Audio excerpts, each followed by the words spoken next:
This Adilah miniature from the Cthulhu Death May Die board game has quite a bit to offer painters who are looking to incorporate several painting techniques on a single miniature. Today I'll try my hand at using a new dark skin tone recipe, I'll add a little non-metallic metal to the spear, and I'll even explore painting freehand patterns on a miniature for the first time ever. Welcome to Freehand Miniatures!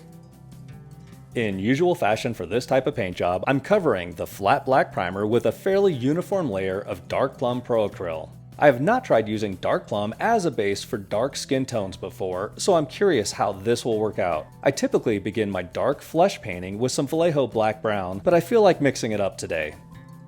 Also new to the dark skin tone recipe is some 1st gen Army Painter Fur Brown. I want to use this in an attempt to paint a warm, rich brown skin tone with caramel undertones that add depth. I'm noticing a slight pink hue to this brown, which I think will work amazing with the dark plum to create a secondary shadow color.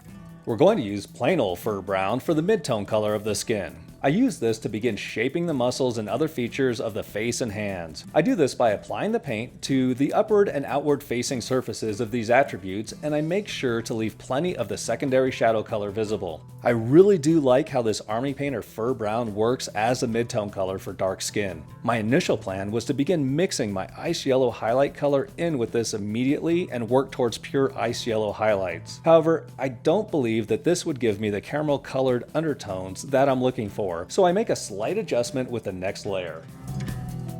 The game art clearly shows some orange hues throughout the midtones and highlights. So now I'm going to shift to use some Vallejo orange brown in the recipe. This is a pretty routine color for me that I use in many of my skin recipes, from very light skin to very dark skin. The main difference between painting light skin and dark skin is how much area each color layer covers. For example, this orange brown is too dark even for the mid-tone color for light skin, so it would be relegated to a secondary shadow color. Whereas here, with this dark skin that I'm painting now, the orange brown is going to work as a preliminary highlight cover, covering a relatively small surface area. This will leave much more of the darker underlying layers visible than if I were painting a lighter skin tone. I'm continuing to intensify the highlights by adding ice yellow to the orange brown. As a general rule, a model's face should be the focal point of the piece. This means that it gets highlighted to a higher degree than other aspects of the model, especially the lower extremities, which usually remain quite dark by comparison. I'm certainly going to adhere to that rule here with Adilah by focusing most of the highlights on the face. However, this particular model has another very prominent skin feature, which is Adilah's left thigh. It's so prominent, in fact, that I'm going to use the same intensity of highlights over the left thigh as I do on the face. The large surface area of the thigh will make it easier to showcase this skin recipe with smooth blends over the full range of color layers. I'm using ice yellow for the final highlight color on the face and left thigh. There really isn't much difference in the choice of colors I use when painting dark skin versus painting light skin. They both receive a final highlight of ice yellow. The only real difference is how quickly the chosen colors transition into lighter layers and how much area those layers cover. For this dark skin miniature, as soon as I got to using Vallejo orange brown, my layers got much smaller, leaving the Army Painter Fur Brown visible as the most recognizable color for the skin. The shiny satin finish of dark skin will reflect light just as intensely as light skin, which is where the ice yellow highlights come in. Before getting into the freehand portion of the painting, I established the base color for Adilah's skirt with Vallejo purple over the dark plum pro acryl. I begin to map out which parts of the skirt will be in shadow and which areas of the skirt will be well lit. This will help inform me about how the subsequent hand-drawn pattern will be affected by the light. I'll have to make sure that the pattern is a little darker in the shadow areas even when freehanding a mostly white line or shape. If I were painting this skirt normally, without any freehand patterns, I'd continue to highlight the skirt by adding ice yellow to the purple. I don't feel like that's necessary here, since most of the brighter highlights would be obscured by the multicolored pattern.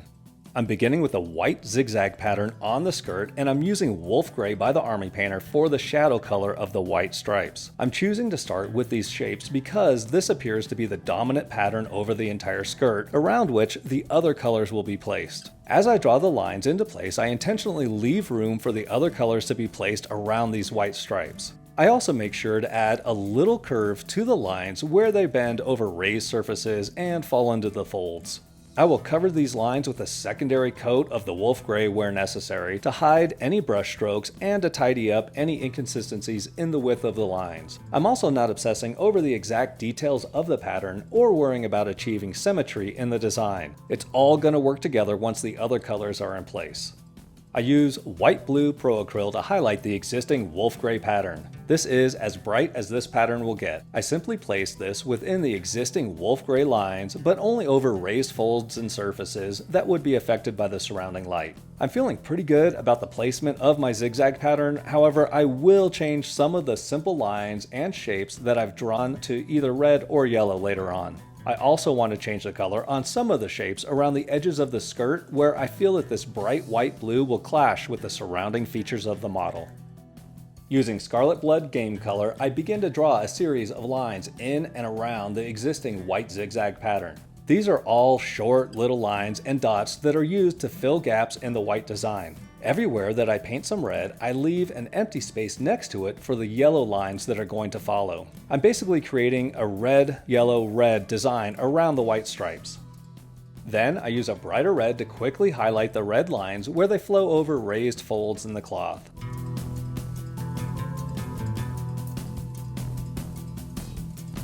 Warm yellow is the final color for Adilah's skirt design. Quite naturally, this is the easiest color to add to the pattern. We finished up the other colors so the rest of the space belongs to yellow. Anywhere we see a gap or void, we paint some yellow designs.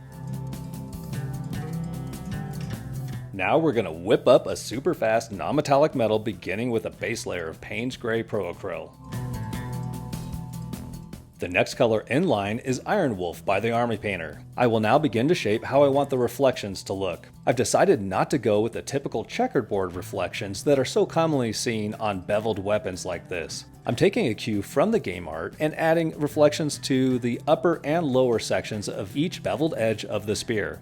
These reflections will not be symmetrical, however. I will offset them slightly so that the reflections still look natural.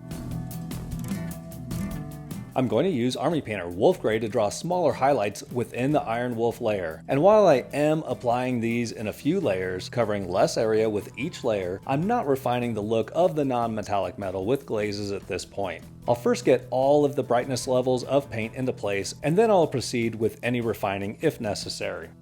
I'm using Vallejo Glacier Blue for the brightest reflections within the spear and also for the edge highlights. This is also the stage where I will refine my work with some light glazing. Anytime I'm using a light color, I draw my strokes toward the brightest point of the spear, and when I'm glazing with a darker color, I will draw my strokes toward the dark central belly of the spearhead. For the darker glaze color, I'm primarily using Iron Wolf Air Color thinned with water. I will continue to refine the look of the spear until I achieve a smooth transition from the dark belly of the spearhead to the bright near white highlights. I can also use the darker colors to reduce the thickness of the edge line that I've drawn down the center of the spearhead. Well, I hope you enjoyed this little paint up of Adilah for the Cthulhu Death May Die board game. There's a lot going on with this piece, and if you like it, please hit the like button and subscribe to the channel to join our growing community of painting tryhards.